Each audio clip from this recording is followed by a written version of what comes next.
નમસ્કાર દોસ્તો, વિડીયોમાં ફરી એક વખત તમારું સ્વાગત કરું છું. વિડીયો વધુમાં વધુ શેર કરજો, દરેક લોકો સુધી પહોંચે, કારણ કે વાત જ કંઈક એવી છે. સમગ્ર ભારત દેશની અંદર આ પહેલો એવો કિસ્સો હશે કે 21 લોકો પોતાના પરિવાર સાથે આત્મહત્યા કરવાની જાહેરાત કરી છે, અને આ જાહેરાતથી ખળભળાટ મચી ગયો છે. વિચાર કરો તમે, 21 લોકો, પરિવારના 21 લોકોએ આત્મહત્યા, આત્મવિલોપન કરી લેવાની જાહેરાત કરી છે, જેમાં બાળકો છે, મહિલાઓ છે, વડીલો છે, બુઝુર્ગ છે. આ તમામ લોકોએ પોતાના જામનગર રોડ પર આવેલી ઓફિસની અંદર આત્મવિલોપન કરી લેશું આવી જાહેરાત આપી છે. શું કામ, શું છે સમગ્ર મામલો, આવો જરા આપણે વિસ્તારથી જાણીએ. હવે વાત કંઈક એવી છે, રાજકોટના લોઠિયા ગામે એક ખેતી સાથે સંકળાયેલા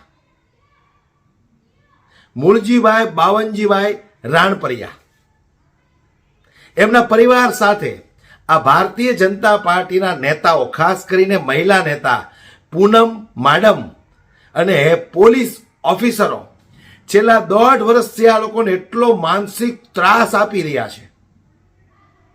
1.5 વર્ષની અંદર આ લોકોને એટલા ટોર્ચર કરવામાં આવ્યા છે, એટલો માનસિક ત્રાસ આપવામાં આવ્યો છે કે 1.5 વર્ષની અંદર આ લોકોએ અનેક જગ્યાએ ફરિયાદો કરી છે.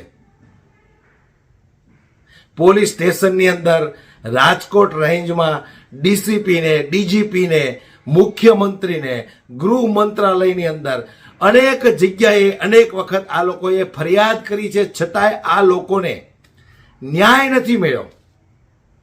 પણ મારે કહેવું એટલું છે કે ભારતીય જનતા પાર્ટીના કોઈ નેતા, પુરુષ નેતા ભ્રષ્ટાચારી હોય, કૌભાંડી હોય, કોઈને ધમકાવતા હોય, કોઈને ડરાવતા હોય, કોઈને માનસિક ત્રાસ આપતા હોય તો આપણે સમજી શકીએ. પણ અહીંયા તો ભારતીય જનતા પાર્ટીની મહિલા નેતા આ પરિવારને એટલો ત્રાસ આપે છે. પૂનમ માડમ આ પરિવારને એટલો ત્રાસ આપી રહ્યા છે પોલીસ ઓફિસરોની સાથે મળીને કે આ 21 લોકો આત્મવિલોપન કરવા માટે તૈયાર થઈ ગયા છે.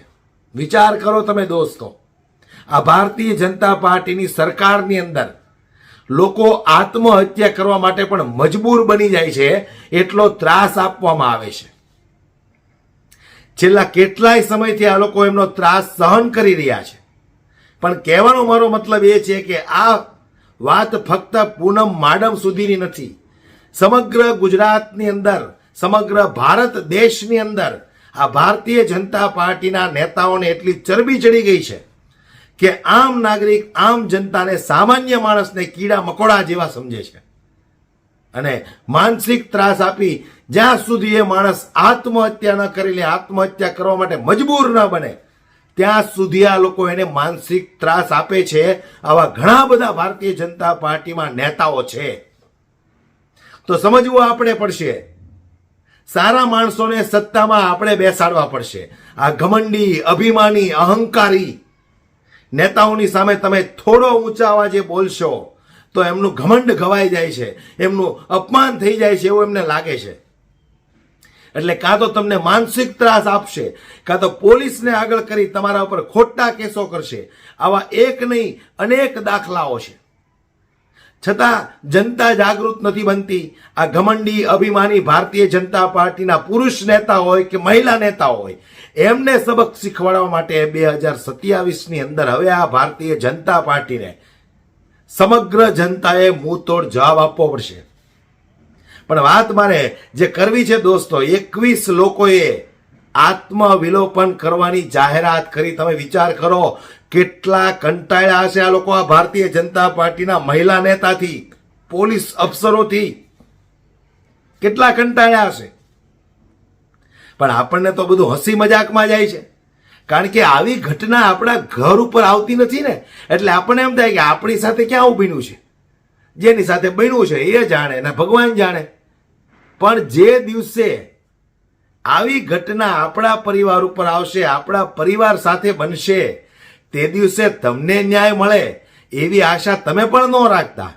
કારણ કે આ ભ્રષ્ટ ભારતીય જનતા પાર્ટીની સરકાર છે. ગરીબ, મજૂર, લાચાર, બેબસ ખેડૂતોનું ખૂન ચૂસવા વાળી સરકાર છે આ.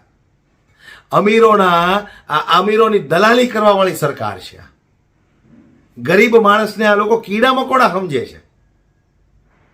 એટલે વિચાર કરો તમે, કેટલી હદ સુધી આ પરિવારને ત્રાસ આપવામાં આવ્યો છે, કેટલું માનસિક ટોર્ચર કરવામાં આવ્યું છે કે 21 લોકો આત્મવિલોપન કરવા માટે તૈયાર થઈ ગયા. 1 હોય, 2 હોય કે 3 હોય, આપણે સમજી શકીએ કે ભાઈ કદાચ એનો પણ વાંક હશે, એટલે કદાચ આત્મહત્યા કરવા માટે આ લોકો ધમકી આપતા હોય કે મજબૂર થયો હોય, ક્યાંક ભાઈ ચીપટીમાં આવ્યો હશે, આપણે એવું સમજી શકીએ. પણ 21 લોકો, જેમના પરિવારની અંદર બાળકો પણ છે, મહિલાઓ પણ છે, વડીલો છે, બુઝુર્ગ લોકો છે, એ બધા તો કાંઈ ગાંડા નહીં હોય ને. એ બધાએ નિર્ણય ક્યારે લીધો હશે? આ ભ્રષ્ટ ભારતીય જનતા પાર્ટીના નેતાઓથી કંટાળીને, પોલીસ ઓફિસરોથી કંટાળીને કેટલી જગ્યાએ ફરિયાદ કરવામાં આવી, એમની ફરિયાદ નથી સાંભળવામાં આવતી. અને આ ભારતીય જનતા પાર્ટીની સરકાર એવા બણગાઓ ફૂંકે છે કે અમે હેલ્મેટ પહેરાવીને જનતાની સુરક્ષા કરવા માંગીએ છીએ, જનતાનો જીવ બચાવવા માંગીએ છીએ. અરે ખોટા ડિંડકો રહેવા દો, ખોટા ફતવાઓ રહેવા દો, ખોટા નાટકો રહેવા દો. જનતા તમને ઓળખે છે, તમે તમારા પરિવારના નથી થયા, એ જનતાના શું થવાના છો? તમે ફક્ત ને ફક્ત સત્તાના લાલચુઓ છો. જનતાને હું 2 હાથ જોડીને વિનંતી કરું છું, જાગો યાર, જાગો. જે દિવસે આવી ઘટનાઓ તમારા કે મારા પરિવાર ઉપર આવશે ને, તે દી આપણી આંખો ફાટી જાય ને આપણી મદદે કોઈ નહીં આવે. એક પણ નેતા કે નેતોડી કોઈ નહીં આવે, એટલું યાદ રાખજો તમે. મહિલા નેતાઓને કેટલો પાવર છે એ તો તમે જુઓ. મહિલા નેતાઓ કેટલો ત્રાસ આપે છે એક પરિવારને કે લોકો આત્મવિલોપન કરવા માટે મજબૂર બની ગયા. એટલે હું તો ભાઈ જનતાને ખાસ કહેવા માંગુ છું કે જાગૃત બનો. 2027ની અંદર કમસે કમ ગુજરાતમાંથી આ ભ્રષ્ટ ભારતીય જનતા પાર્ટીને કાઢો. બીજો ઉદ્ધાર નથી. તમારા મારા બાળકોના સારા ભવિષ્ય માટે આ ભ્રષ્ટ ભારતીય જનતા પાર્ટીને અહંકારી, ઘમંડી, અભણ, અંગૂઠા છાપ સરકારને કાઢવી ખૂબ જરૂરી છે દોસ્તો. તમને કદાચ આવી નાની નાની વાતો હસી મજાક લાગતી હશે, પણ મેં કીધું એમ જ્યારે આ ઘટના ઘર સુધી પહોંચશે ને, ત્યારે બીજો કોઈ રસ્તો નહીં હોય. જે રીતે આ લોકોએ ફરિયાદ કરીને કે અમે આત્મવિલોપન કરશું, એ એક જ રસ્તો રહેશે, પણ એ કરાય નહીં ક્યારેય. પણ મજબૂર બને છે માણસો, એમની ફરિયાદ નથી સાંભળવામાં આવતી. મુખ્યમંત્રી સુધી ફરિયાદ થઈ, વિચાર કરો તમે. મુખ્યમંત્રી એનું સાંભળવા તૈયાર નથી. બણગાઓ તો એવા ફૂંકે મંચ ઉપરથી કે કોઈ પણ માણસનો જીવ ન જવો જોઈએ, એ ગુજરાત સરકારની જવાબદારી છે. એના માટે અમે હેલ્મેટના ટોપાઓ પહેરાવશું. અરે રહેવા દો નાટકો તમારા, જનતા તમને ઓળખે છે. હાલી હું નીકળ્યા છો લોકોને મૂર્ખ બનાવવા માટે.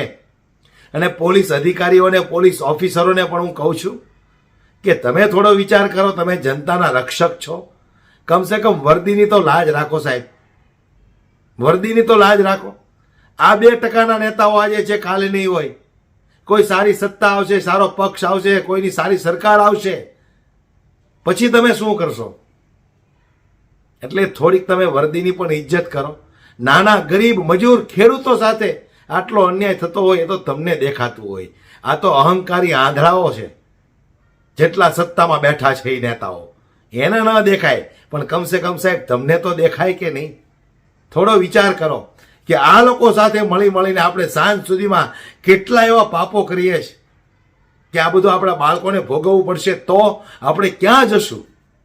એવો થોડોક તો વિચાર કરો.